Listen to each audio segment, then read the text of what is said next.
So tearing. Tearing is a subject that I know that many of you are probably sat there wincing right now and thinking, I don't want this to happen to me. And it's important though to mention that tearing can happen in around 90% of women, particularly with their first babies. So when we're talking about tears, we're incorporating grazes in there and episiotomies.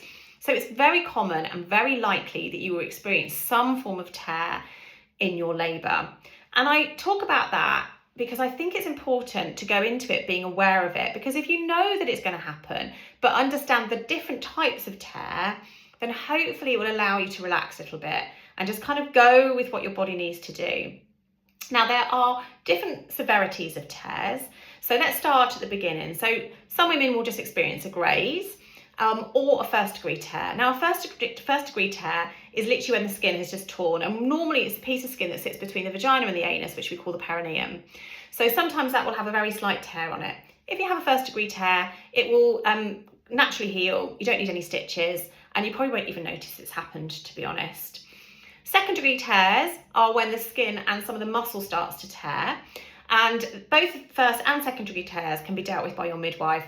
With a second degree tear, you may well need to have some stitches, but your midwife will do that in the room after you've had your baby. Then we move on to the more severe tears, which are the third and fourth degree tears. Now, these are much more severe, and they also tear through the muscle and the sphincter of the anus, which can mean that you need to go to theatre to have that stitched, and that will need to be done by a doctor, by an obstetrician. Now, these are much more severe, but they are also very rare. So we know that in a straightforward vaginal delivery, around 3 in 100 women, so about 3% of women will experience a third or fourth degree tear. This increases very slightly with von Toos to around 3.5 women out of 100. And then when we come to a forceps delivery, this is where we do see the increase, as I mentioned in my previous video.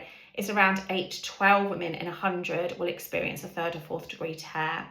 Now, there are things you can do to try and protect yourself. We know that water births, women that birth in water, are less likely to experience a third or fourth degree tear.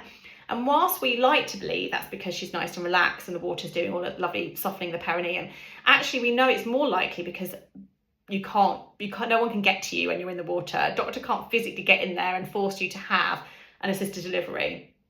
And also choosing positions that mean that you're not on your back, you're not having to force your baby out, you're not pushing really hard.